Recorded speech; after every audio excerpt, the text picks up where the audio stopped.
Avant de commencer, on va tous faire ça. Vous savez comment ça se passe, toujours avec beaucoup de plaisir. Très intéressant, l'Algérie vient de refuser le survol de son territoire par l'armée française pour aller bombarder le Niger. Qui pouvait s'y attendre? Choquant, n'est-ce pas? Pendant ce temps, le Maroc vient de dire oui. L'Algérie a refusé le survol de son espace aérien pour aller atteindre le Niger. Mais le Maroc a dit oui.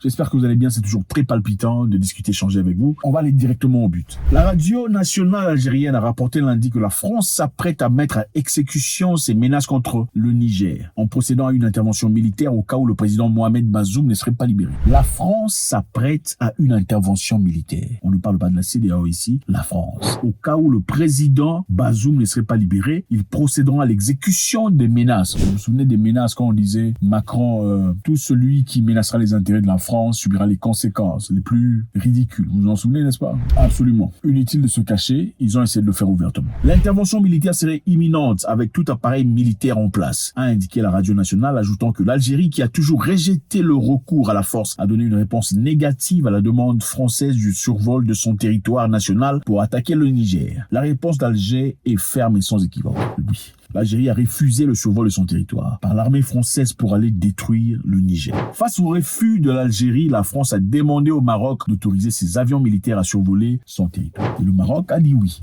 Bon, ici, nous savons tous que ce ne sont pas tous les Marocains qui ont choisi cela, mais l'élite, évidemment. Nous savons aussi que l'Algérie et le Maroc, les Algériens et les Marocains ne s'entendent pas. Ils sont pas amis, c'est clair, depuis très longtemps. C'est une histoire qu'on va éclaircir peut-être très bientôt. Mais les Marocains et les Algériens ne sont pas des amis.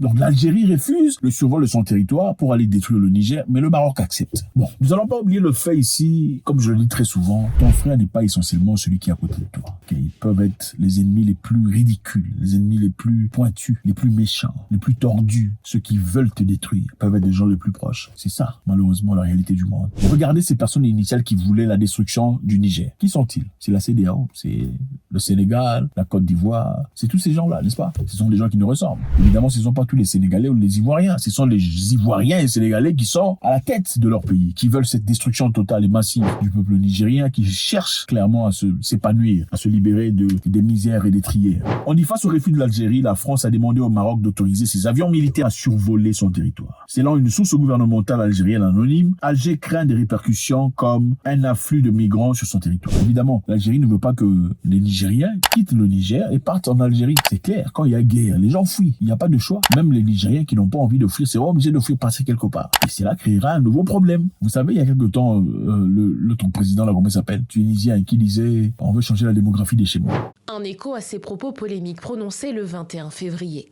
Devant le Conseil de sécurité nationale, Kais Saied a prôné des mesures urgentes face à l'arrivée massive, selon ses termes, de migrants irréguliers en provenance d'Afrique subsaharienne. Le président de la République a souligné que cette situation est anormale, notant qu'il existe un arrangement criminel préparé depuis le début du siècle pour changer la composition démographique de la Tunisie. Lui, il l'a fait, il a dit ça ouvertement. Bon, pourquoi on veut créer une situation qui créera encore ce genre de problème? Vous êtes vraiment en train de résoudre un problème de Mohamed Bazoum ou vous êtes en train de créer un nouveau problème, ok? Le président algérien dit qu'ils ne veulent pas des problèmes parce qu'en survolant son espace aérien, cela créera des nouveaux problèmes qui n'ont jamais existé dans l'espace Sahel. Et c'est vrai. Je pense qu'il est important qu'on le dise. Tout ceci a commencé avec les terroristes dans le Sahel. Okay, les terroristes dans le Sahel. Ensuite, la France a dit, bon, écoutez, si vous m'invitez ici chez vous, je viendrai, je détruirai complètement les terroristes et vous me payerez.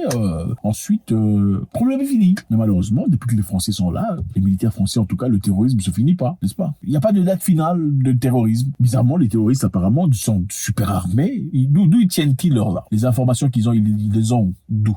Ils ont quelle machine? Attendez, on peut à peine traverser la Méditerranée avec un peu de cannabis. Comment on ne sait pas comment est-ce que les terroristes ont les armes, hein? On ne sait pas bloquer le réseau. Attendez, ils vont pas se manquer de tout le monde comme ça. Les terroristes n'étaient pas là jusqu'à la fin de Kadhafi. Qui a détruit Kadhafi? C'est eux qui ont détruit Kadhafi. Ils ont voulu apporter la paix aux Libyens. Après leur paix fantoche qui a complètement détruit la Libye, l'apparition des terroristes a été imminente. Ensuite, les terroristes ont commencé à acculer le Sahel pour finalement dire, bon, ok, écoutez, nous les Français, on sait comment prendre soin des terroristes qui n'existaient pas évidemment avant tout ce temps, avant tout ça. Mais on peut venir dans votre pays pour essayer de trouver une solution pour vous et puis pour nous payer 2 millions de dollars par jour et puis c'est bon, pas de souci. Hein. On vous envoie quelques camemberts hein, et puis ça va. Et après tous vos enfants ils viennent ici, non? Ils veulent partir au gare de midi, gare de machin. Hein. C'est pas aussi compliqué que ça. Il y a beaucoup d'Africains ici chez nous. Pendant 10 ans de régime, le quotidien des Nigériens n'a pas changé. Par conséquent, les Nigériens ont appelé à sortir massivement et débouter dehors cette politique. Nous sommes également sortis pour dire à ce petit Macron de la France que le Niger nous appartient. C'est à nous de faire ce que nous voulons du Niger, ce que nous voulons, nous traitons avec qui nous voulons et comme nous voulons. Ah, les amis, je pense qu'il est important de voir les choses pour telles qu'elles sont. Il est évident, l'Algérie n'est pas l'ami de la France, c'est clair. Il y a eu dans le temps ce qu'on appelle la guerre d'Algérie, une guerre farouche et terrible, une guerre qui a duré de 1954 à 1962. Les Algériens ont péri pendant cette guerre. La guerre de l'Algérie, ou encore connue comme la guerre de la Révolution, la guerre de la liberté, la libération nationale d'Algérie, est une guerre qui a commencé de 1954 à 1962 et qui a conduit l'Algérie à obtenir son indépendance de la France. L'Algérie a obtenu son indépendance de la France. Vous comprenez? Ils comprennent comment se libérer de la France. 132 ans jour pour jour après la prise d'Alger par les soldats français, le pays retrouve sa souveraineté. Hommes, femmes et enfants défilent dans leurs habits de fête, avec des drapeaux du FLN, le Front de Libération Nationale. Le 5 juillet 1962 met fin à la domination française, mais aussi à plus de 7 ans de guerre.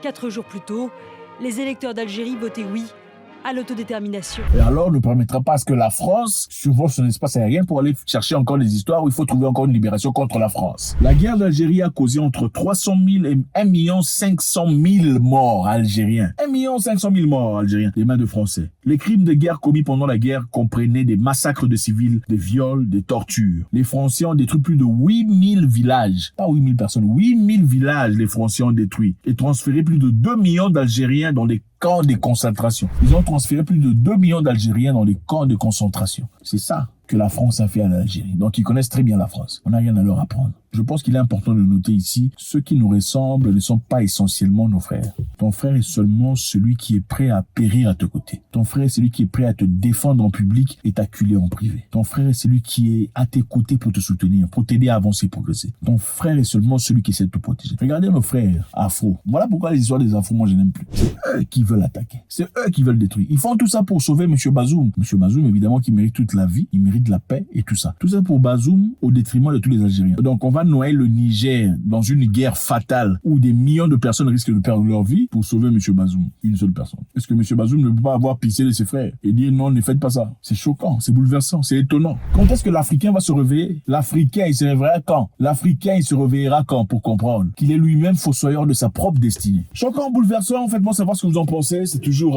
avec beaucoup de plaisir. Est-ce que l'Algérie a bien fait de refuser son espace aérien aux Français? Évidemment, vous savez, quand vous refusez un truc aux Français, ce n'est pas fini. Ils vont essayer de vous coincer dans un coin aussi. Est-ce qu'ils peuvent s'attendre à devenir des ennemis des Français? Est-ce que le Maroc a bien fait d'ouvrir son espace aérien aux Français pour qu'ils partent bombarder le Niger? On dit ici que les militaires français, en tout cas, ont refusé de commenter cette histoire. Ils ont refusé de confirmer ou d'infirmer leur présence ou leur demande à l'Algérie de voler leurs avions sur l'espace aérien algérien. Faites-nous savoir ce que vous en pensez. Vous avez fait ça? Si ce n'est pas fait, n'oubliez pas, faites-le et laissez votre commentaire. Nous vous savons très intelligents. God bless.